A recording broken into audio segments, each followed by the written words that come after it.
Hi, my name is John Antonakis. I'm Professor of Organizational Behavior at the Faculty of Business and Economics, HEC Lausanne, at the University of Lausanne. And today we'd like to introduce to you a short tutorial on a paper we have published in Organizational Research Methods.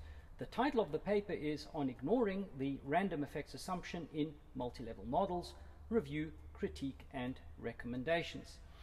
Missing today from this video is Nicolas Bastardeau, who is Senior Researcher at the Department of Business Administration of the University of Zurich. And I am Mikko Rönkkö. I'm an Associate Professor at Jyväskylä University School of Business and Economics. So John, tell us about multi-level modeling. Is multi-level modeling important for management research? It absolutely is, because these kind of models are ubiquitous across all the social sciences, in management and applied psychology research in particular. And there are many different traditions in modeling this data. The key thing is that when data are hierarchically nested under a higher level entity or over time, we need to know how to estimate these models properly. So why did you write the paper, John? Well, a long time ago, in 2010, we published a paper titled On Making Causal Claims, a Review and Recommendations, and we found that many papers ignore key conditions which are required so that models can be estimated consistently, meaning that we get accurate parameter estimates as the sample size goes to infinity. And one particular thing we noticed was that in estimating multi-level models, researchers typically ignored the key assumptions that are made in these models. So we wanted to do another review to see what had happened since 2010, and because that other paper was rather busy, we targeted this paper to make it a very didactic and easy to understand tutorial on how to do it right. So reading this paper and watching this podcast will ensure that you can estimate these models correctly. Now, Mikko, can you tell us, why do we use multi-level models exactly? Yeah, you mentioned it before, but let's go into more detail. What exactly does multi-level model do and why we would want to use multi-level modeling? In multi-level models, as John said, we have these nesting structures. For example, we have people who work in teams, we have companies that operate in industries, or we have repeated observations of same companies or same people over time. And we say that those repeated observations of companies or people are nested within that company or that person. There are important things that you need to take into consideration when data are nested in that way. One is unobserved heterogeneity, and the key terms are heterogeneity and unobserved. The heterogeneity here means that some teams or some industries or some companies differ systematically from other teams, other industries, other companies. So there is the variation on multiple levels in the data. There is the variation on the industry level and the company level, and that variation is called heterogeneity. It is also unobserved because we can't observe all the causes for why different industries are different or different firms are different. So we don't observe all the causes, and we have to model that as an unobserved latent variable. So Mikko, that's interesting about this notion of unobserved heterogeneity. Can you be more specific and guide us through the equations that are typically estimated in multi-level models? Yes, understanding the equations, even if you're not a mathematician or statistician, is important because they allow you to understand what is the basic idea of a statistical modeling approach. In multi-level modeling, in the basic presentation, we have two equations or two levels. We have level 1 equation, which tells how the dependent variable varies as a function of the independent variables. And we have regression coefficients and intercept in that level 1 equation. Then level 2 equations tell us how the coefficients, the intercept and the regression coefficients, depend or vary on level between the level 2 units.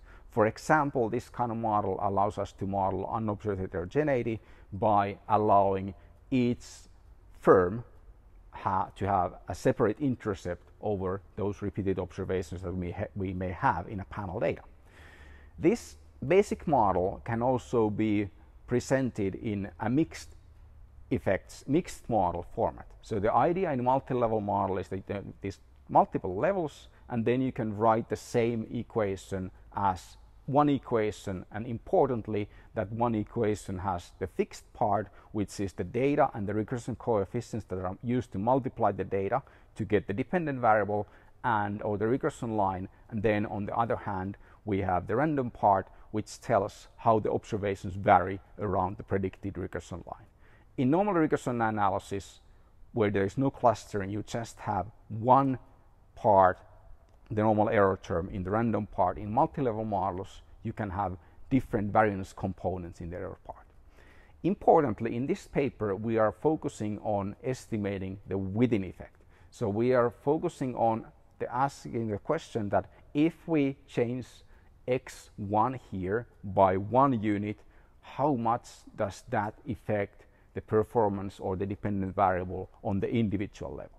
So we are looking at things like how much increasing your R&D investments influence your company's profitability, how much taking a training increases your performance as a member of a team, and that kind of things.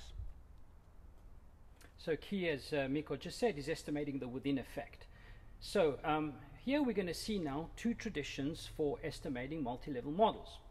First, we have the tradition in educational psychology, in management research, which uses what are called random effects models.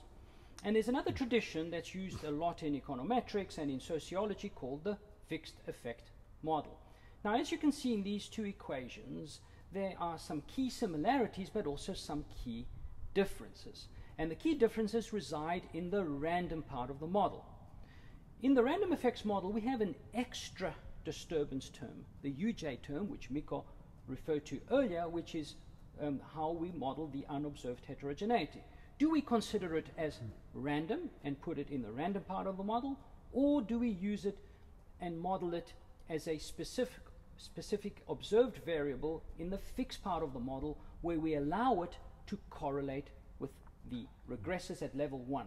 Now, in doing so, because we move it in the fixed part, whatever unobserved heterogeneity there is, in other words, stabled between differences at the second level, means that we're going to capture and harness that variance and allow it to be in the fixed part of the model, and hence obtain a consistent estimate for gamma 1.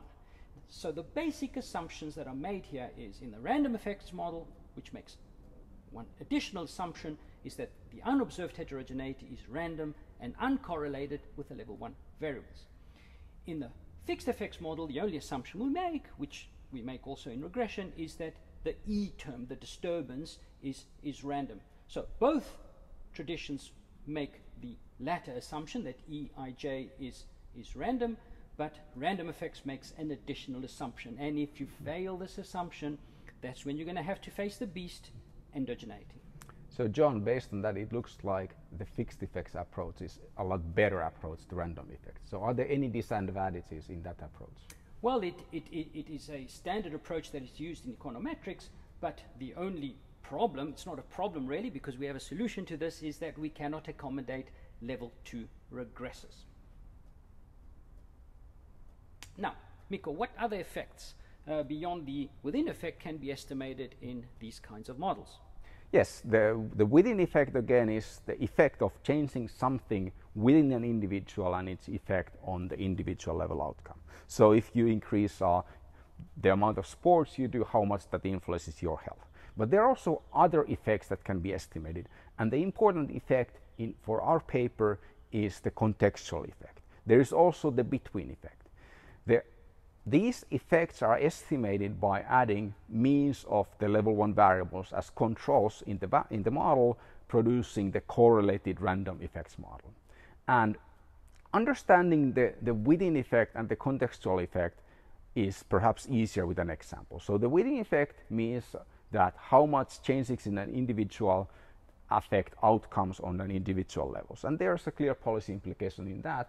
If changing X influences Y, then if you want to have Y, do X. The contextual effect, on the other hand, refers to how characteristics and actions of other individuals in the same context influence the individual level outcomes. For example, or how individuals' actions influence others in the same context. This is easiest to understand through examples. We provide 4 examples in the paper, and I'm going to just explain 2 of them. For example, we could have vaccinations. So if you vaccinate yourself, then that will reduce the likelihood that you will develop a disease in the future. But if all the people around you vaccinate themselves, that will also help you because of herd immunity. So vaccinations have a within effect, but there's also a contextual effect. So when a person vaccinates themselves, they not only influence their health, but also health of the people in the same context. We can also have negative contextual effects. For example, overfishing. If a fisherman fishes over their quota, they will increase their profits. But if everyone on the lake or the sea overfishes, then catch for everybody will fall and profits will suffer for everybody. So there's a positive within effect, but a negative contextual effect. So, Mikko, when we open up a sophisticated statistics program like R or Starter, we will find a suite of estimators and modeling approaches that we could use to model multi-level data. How can we guide the readers through what they should do? Well, the good news is that you don't have to understand all the possible techniques. You have to understand a few, and then you have to have a big picture of what different techniques do. And we try to provide that big picture in our table 1 in the paper that lists the modeling approaches, including R and Stata commands that are commonly used in management research to estimate multi-level models. And we categorize these techniques along 2 dimensions. One is, how do these techniques model or take into account the contextual effect? Another one is, what do these techniques do about unobserved heterogeneity? The first set of techniques is what we call the FE modeling approaches, and the strategy in these FE modeling approaches is that the contextual effect of a variable is eliminated from the data. So if a variable, let's call it x, has a within effect and a contextual effect, if we eliminate the contextual effect, then what is left behind is the within effect, which can be estimated in different ways. The FE approaches basically work in 2 different ways. One is that unobserved heterogeneity is modeled by including dummy variables for each level 2 observation, or it's eliminated by cluster mean or group mean centering the data. And this elimination of the level of the contextual effect also means that variables that don't vary within level 1, which only vary on level 2 or higher levels, can't have any within effect. So their effect is purely contextual. If that effect is eliminated from the data, then it cannot be estimated. And this is one of the big problems of this FE modeling approach that John mentioned in the beginning of the video. Then we have the RE approaches. So the idea of these RE approaches is that you assume that the contextual effect doesn't exist. And this is a strong assumption that must be tested if it's made. We'll talk about the tests a bit later in the video. We can then model the unobserved heterogeneity, or we can just ignore the unobserved heterogeneity and adjust our modeling results, for example, by using cluster robust standard errors. So if contextual effect doesn't exist, then using normal OLS regression, as long as you use the cluster robust standard errors, would be okay. Then we have the final group of techniques that we call CRE, or correlated random effects techniques. And here the contextual effect is explicitly modeled by including cluster means as predictor variables in the model. And this approach can be used to take into account the unobserved heterogeneity in multiple different ways that I will not go into detail now. So John, how do we set up data for this kind of modeling? Yes. So we give a simple example in the paper, and we first show in table 3 how data are set up to estimate multi-level models. So as you can see, we have repeated observations. So we have 2 observations for every level 2 observation. And then we have some predictors at level 1 and some predictors at level 2. So in a bit, when we introduce the correlated random effects model, you will see that we model it by taking the cluster mean of every x ij variable. In other words, every variable at level 1. We also show you in this table what it means to have a grand mean centering or cluster mean centering, and as Mikko said, we also show the dummy variable approach. And as we explain in the paper, one can quickly see that when modeling dummy variables, it is impossible to include Z level 2 predictors in the model. But there is a solution to this. We can have our cake and eat it too by estimating consistently the within effect, and to the extent that our level 2 variables are exogenous, also estimate their effect consistently. And by consistently, what we mean is as the observations approach infinity, that we also get coefficients that approach the true parameters of the model. Yes, so as John mentioned, the cluster mean, or the x bar, the x with a line over it, is the key element of the correlated random effects model. Any model that you have, basically when you have an x, if you add x bar or cluster mean of x, then that becomes a correlated random effects model. Then John, I mentioned before that if you apply an RE approach, you must test the assumption that the random effect is uncorrelated with the observed variables, or that the contextual effect doesn't exist, which is the same thing. How do we go about doing that? It's a good question. Unfortunately, as you will see in the review, a large majority of the researchers ignore the fact that this assumption is testable.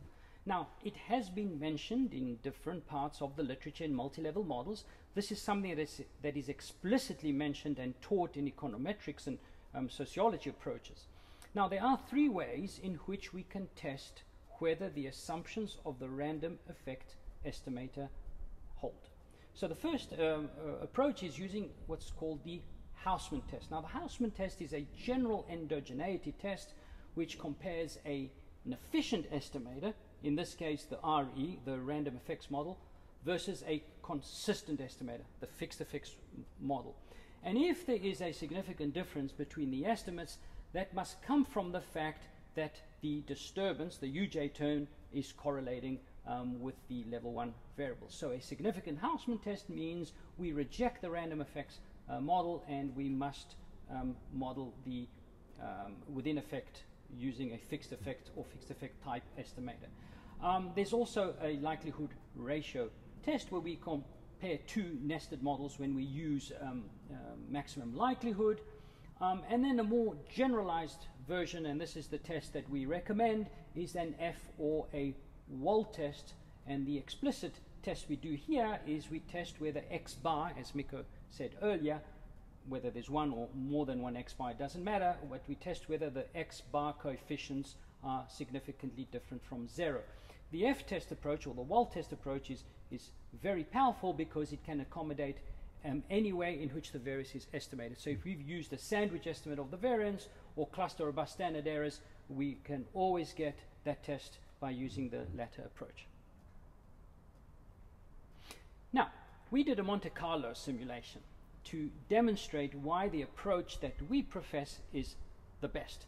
Although we reviewed the literature, although we have given strong conceptual arguments and analytical arguments about why we should use approach, there may be some skeptics still out there.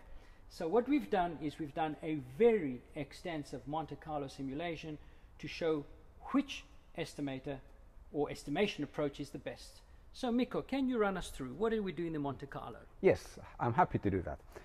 The Monte Carlo setup, we started with a simple setup because many of these things that we talk about in the paper have been proven analytically to be true. So a simulation is not necessarily needed for something that has been proven. But we also believe that by showing simulation results, we can make the problem more apparent for applied researchers who may not know how to read the proofs.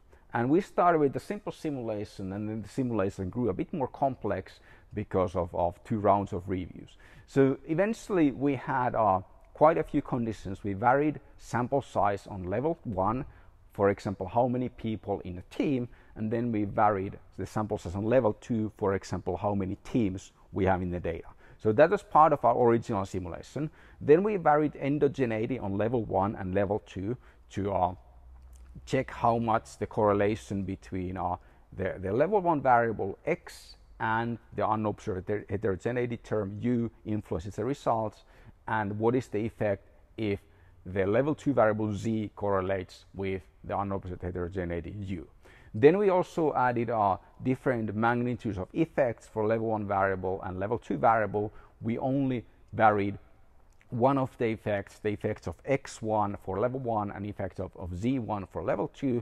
And then finally we added one condition or one factor that influenced the interclass correlation of the data. So we had data that had a very strong clustering effect and data where the clustering effect was very, very weak, and then a data that the clustering effect is something between very weak and very strong. And one important thing to add, Mikko, is when we varied endogeneity, we have one condition of strict exogeneity of the level 2 variables. And that is where we're going to really test which estimation approach works the best. Yeah, so the strict exogeneity means that Z1 is uncorrelated with UJ and EIJ, and EIJ is always in all our conditions uncorrelated with all the observed predictors. So that's the normal endogeneity assumption, no endogeneity assumption in normal regression analysis. So let's take a look at the findings, and we have a few graphs in the paper. I'm going to highlight two sets of graphics. The first finding that I want to highlight is that our results clearly show that if you grand mean center the data and then you apply random effects model, if the random effects assumption doesn't hold, then the estimates will be inconsistent and biased. So as you can see on the right hand side figure, when we increase the number of clusters, it doesn't really make a difference to the results. These grand mean centering results will not be correct. Everything else, fixed effects, correlated random effects, and random effects model after cluster mean centering, which essentially is a fixed effects approach, will get you the within effect correctly. So grand mean centering is the one where you can go wrong. Everything else works for the within effect. Then for the level 2 variable, which here only has a contextual effect or a between effect because there is no within effect in the data, is also interesting. So we modeled, as John mentioned, the strict exogeneity condition, and we looked at which of these estimation approaches recovers the effect of a level 2 variable in most unbiased and most efficient way. And interestingly, the correlated random effects approaches all outperform any other approaches for estimating a level 2 effect. And as you can see here, we don't have the fixed effects approach here because that approach can't be used to estimate any level 2 effects. So what do these results say about centering, John? Well, there's much confusion about centering. And in reviewing the literature, we have some snippets and quotes from canonical references that generally suggest that the centering approach that is used is a stylistic decision. So in general, what we hear is that if you're interested in level 2 effects, then grand mean center, and if you're interested in level 1 effects, then within you can center within group. Unfortunately, those recommendations are not correct and have been misinterpreted. So we also explained that really centering overall is not very useful, especially grand mean centering as Mikko showed. But also within group centering is not that helpful either unless you include the cluster means in the model. As the simulation results showed, we're going to get more variance in the estimates at level 2. So our recommendation is that centering is really not used. If you want to estimate the difference between a contextual and between effect, then you may use one of these centering approach, but in all instances, what is key is that you use the cluster means as control variables in the regression. Okay, John, we just gave some recommendations. How well do you think that people in the management field follow these recommendations? So we took a random sample of papers from top journals publishing both macro and micro research, and we were rather saddened to see that only a bit over 50% of the papers estimated these models correctly, meaning using a fixed effects or correlated random effects estimator, or estimating the effect of the within variables consistently, and almost about half of them failed to show that the random effects assumption held, which meant that these papers were potentially reporting biased and inconsistent results. So this state of affairs is unfortunate, but we do have a solution. And in the last slide that we're going to show you now, Mikko, can you help the researchers? How do they do this? There's a lot of information in our paper. We have written it in a very didactic way, but is there a simple way that we can walk them through what to do? Yes, of course. These things can be complicated, particularly if you haven't read about multi-level modeling or endogeneity or level 2 variables before, but we give you a simple flow chart that anyone can follow and then make a decision on what techniques to start to learn and then what techniques to apply. I'm going to walk you through the flow chart because this is one of the more important parts of our paper. So the first thing that you must make a decision about is what kind of effects are you interested in modeling. Is it only the within effect, how a variable influences an individual level outcome? So what can a firm do to increase their performance? What can a person do to increase their performance? That kind of things. Or are you interested in also the contextual effect or perhaps the within effect? So for example, are you interested in how R&D expenses of a company influences that company's performance and how the overall level of R&D spending in the industry influences the focal firm's performance? So that is the first decision. If you are only interested in the within effect, things are fairly simple. You must demonstrate that the random effects assumption holds, and to do that you can use one of the three testing approaches that we discussed in the paper. If the random effects assumption holds, then you provide evidence from the test and then apply a random effects modeling approach. If the random effect assumption doesn't hold or you are not sure about it, then you should use the FE approach or preferably the CRE approach, which also gives you more information in the form of estimating the contextual effect. So even if you assume that contextual effect doesn't exist in the study, understanding whether it actually does would be important. Then if you decide to go to the right, so you have a within effect or you have a between effect that you want to estimate, the first decision that you need to do, and this is a decision that you can do one variable at a time, is whether you are interested in the between effect or the contextual effect or perhaps only the within effect for one of these variables. And based on that you make your decision. If you use the contextual effect, then you use the CRE model with cluster means as controls. If you want to study the between effect, then you cluster mean center the predictors on the level 1, and then you add the cluster mean as a control to produce that kind of CRE model. And if you only have a within effect, then you have to demonstrate that there is no contextual effect, the random effects assumption holds, and then you can use an RE modeling approach. So that is a fairly simple decision tree. Then what specific techniques you go for, you can read the table 1 in our paper that explains a few examples of these techniques, like maximum likelihood estimation for multi-level model or GLS fixed effects approach and so on. So John, what's the final takeaway from our paper? Well, the final takeaway is first go to the ORM website and read our paper. Before you take your data and upload it into HLM or some other program, be careful how you model the data. The safe bet estimator to use is the correlated random effects model, and you can easily estimate this with maximum likelihood, with GLS, even with OLS. So it was a real pleasure to do this podcast. Don't forget, go to the ORM website, read our paper, you will not regret it. Thank you.